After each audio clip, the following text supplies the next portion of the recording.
fantasy, caught in a landslide, no escape from reality.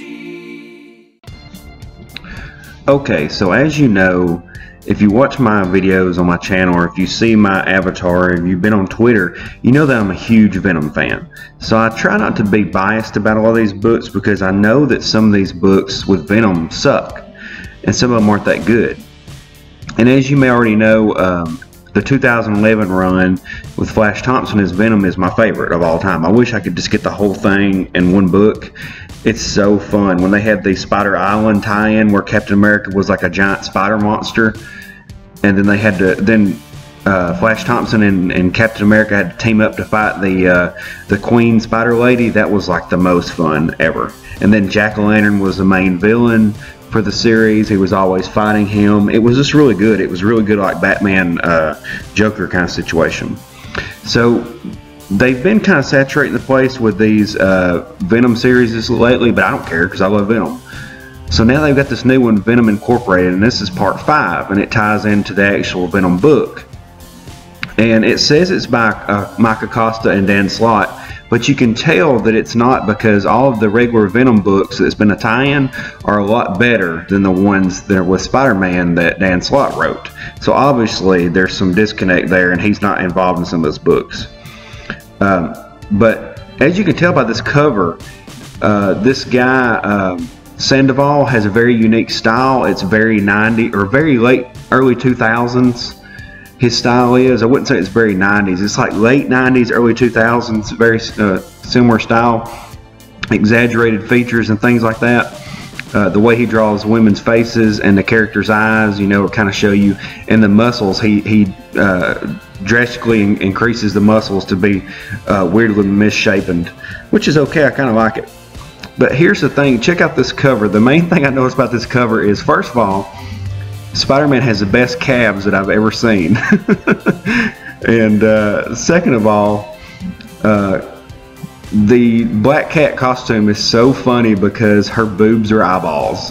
That is the funniest thing I've ever seen. Her boobs are literally eyeballs. It looks like the eyeballs are her nipples. That's the most hilarious thing I've ever seen.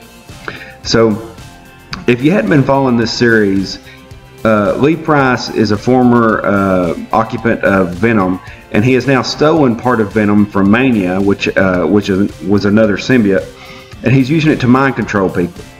So in this one, what has happened now is we have this team of misfits. They're going to storm Lee Price's castle, so to speak, and try to take back the Venom symbiote and free the villains that he's taken over. I love the style because they draw Agent Venom like this big, beefed up, armored spider character. They do the spikes on the armor like a tarantula, things like that. It's really cool. He draws Black Cat with a very beautiful face. He draws the regular Venom awesome and huge and muscular with a smiley face. And he even does good with the Mania character. You know, she has the Hellfire curse, so that's the ability that she's able to keep, even though she doesn't have her symbiote right now. So it all works out. Everybody's got a very unique style, and we get this awesome picture here where they're all ready for battle. Now, somebody had showed me, and now I can't unsee it, where you had this very good layout, but then the fire from Mania kind of pulls you over that way, and you forget to look at everything else. So if they had kind of toned up the color on the rest of the characters, I think that would have helped out. The only problem is it's night outside, so everything's going to be slightly darker and more muted as opposed to her. So it's like, what do you do in that situation because it's nighttime? So I think it actually was a good idea. But anyway, so at this point we have a lot of villains have been taken over by Lee Price's mind control with the symbiote. He spits up on your face and it takes you over. It's a pretty clever idea. I'm surprised they hadn't done it until now. He's got more Venom on him, which makes him kind of the mind of the business. He's even captured Spider-Man, and if you read the last Spider-Man issue, it was awful. They had Spider-Man like a villain, but he was like this really cheesy villain. It was terrible. So now he showed back up to the mansion, and Lee Price has given his, villain speech, telling everybody what he wants them to do. Spider-Man says the bad guy, the good guys have followed him there, and now they're going to go out there and meet them and fight them. And that's when Lee Price says, hey, you know, I want Spider-Man to stay with me because if either of those heroes get through, we'll see if they have the stomach to kill you to get to me. And I was like, that's rough. And that's when Spider-Man blows his cover and he says, yeah, cool plan, using me as a human shield against Venom. That'll buy you probably 0.5 seconds. And he says, was that a joke? And he stares at him very closely. And that's when he notices that he doesn't actually have the Venom on him anymore. And that's when they start laying out their attack. Everybody's attacking, everybody's fighting. They've dipped their weapons and their claws in anti-Venom solution to help fight them. And then we get another cool action scene. That's one good thing about this comic. And it's one good thing, or that's one thing that Marvel has forgotten. We want good action scenes. If you're going to have superheroes, we want them doing cool crap. We want them beating up bad guys, slamming, breaking stuff, crashing through doors, you know?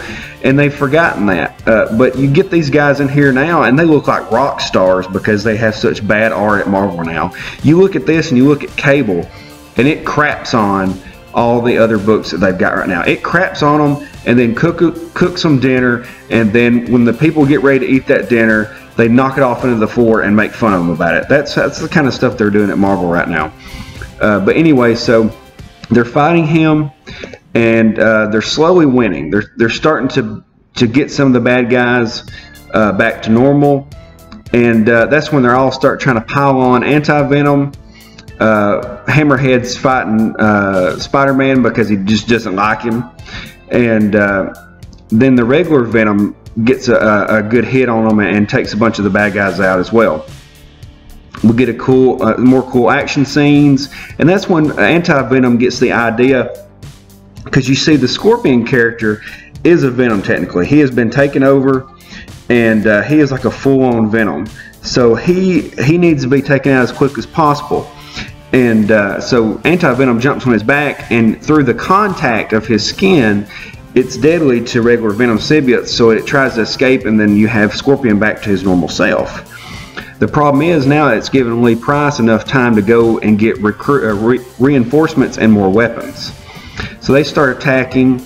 It's not going well. All the bad guys are pinned down. We get some more cool art here. They even do good when they're drawing the characters small because they put so much detail into the paper, into the pictures. It's a very big change from the Mr. Miracle that I read yesterday. That triggered a lot of people, by the way. But so then as they're getting attacked, they're getting bombarded. Hellfires, or Mania's trying to use her Hellfire weapons to help. And, you know, at this point, they've been pretty much listening to Agent Venom because he's a soldier. You know, he's very good at attacking and tactics, so they're listening to him. But it's not working now. And that's when Venom says to Anti-Venom, stop. You can't defeat Maniac thinking like a soldier, which is Lee Price's character. He says, why not? And he goes, because he's a soldier too. And that's true because he was a Marine. He says, you can't do it that way. You have to do something that he doesn't expect, like a suicidal insanity. And so that's when he starts charging head first, grabbing all their weapons, attacking them. Everybody else is joining in. And they're pretty much able to stop all the bad guys. But to stop all the bad guys, they've got to explode the anti-Venom's solution onto everybody. And guess who's standing underneath it? Venom. So he has no choice but to get hit with it as well. Well, when everybody's getting hit and the explosion happens, he notices that he's fine. And he says, what's going on? And that's when he sees Spider-Man has actually created a shield for him over to protect him. And that's a big deal because this entire time Spider-Man has hated the symbiote. He's wanted to kill it at every chance. He hates it. So for him to protect Venom, Eddie Brock, which is his arch nemesis, shows a big change in his character. And so as they're checking to see what's happened, what damage is going on, they learn that the pieces of the symbiotes are all collecting somewhere. All the ones that they've stopped so far are going to one point. So they follow it, they're running after it, everybody's charging. And what's happening? It's actually collecting onto Lee Price. And he says, my mistake was spreading this around in the first place. The symbiote belongs to nobody. Nobody but me. And that's when you see him, he has changed back into his Venom symbiote. So now we have two Venoms, both with a slightly different design so that you can tell them apart. But still, now we've come to our showdown. And the next issue is going to be Venom Incorporated Omega, so I'm thinking that's probably going to be close to the end. But I can't say enough about how good this is. This is such a great comic book. It's so fun. It's got a lot of nostalgia in it. I can't, you know, like I said, I just can't say enough about this because it's so fun of a comic book. And I'm trying not to be biased because I'm a Venom fan, but the art sells books, okay? I don't care what anybody says, art sells books. And bad art does not help a story. When you've got good art like this, which is very nostalgic looking, people are going to buy into it. This book will not age. This book could be read 20 years from now and it's still going to look good. Nothing's going to hurt it. And I like stuff like that. That shows the test of time. You could put this book next to the Venom run in 2011 and it would still look good. Now, it's the Lethal Protector run that they did, which I just bought the book for that. It has a whole different style. It's Todd McFarlane type style. So, you know, it's still really good, this is, but, you know, of course, the original Todd McFarlane, everybody's really going to like. But the more current people, the one that want new stuff, they might look at this and like it better. It's very dramatic, very over the top, very colorful, a lot of action. I mean, it's amazing to look at. I love it. I could read it again and again just because it's so fun. And the fact that Spider-Man actually changed his thinking to help Venom shows a lot, because there was an issue or two back that I really had a problem with because he was being a complete jerk to Venom. Venom was trying to help him, and he was verbally and physically abusing him to the point to where I felt bad for him. And so now you've got the actual Venom doing things. That's the only thing I don't like, is they kind of castrated Venom a little bit. So I hope that it works out. I hope that he's able to, you know, get back to the regular Venom by beating down this fake Venom. This Lee Price needs to go. I haven't liked him since the beginning. He's a villain, and it shows now because he is. He's turned into a villain. But alright guys, I hope you like this. Hit the like button, hit the subscribe button. I'm going to have some more videos for you later. I've got my live stream tonight, the He-Man Woman Haters live stream. We're going to talk about comics. So get ready for that. It's at 9 p.m. Central Time. See you guys later. Underground Geek out.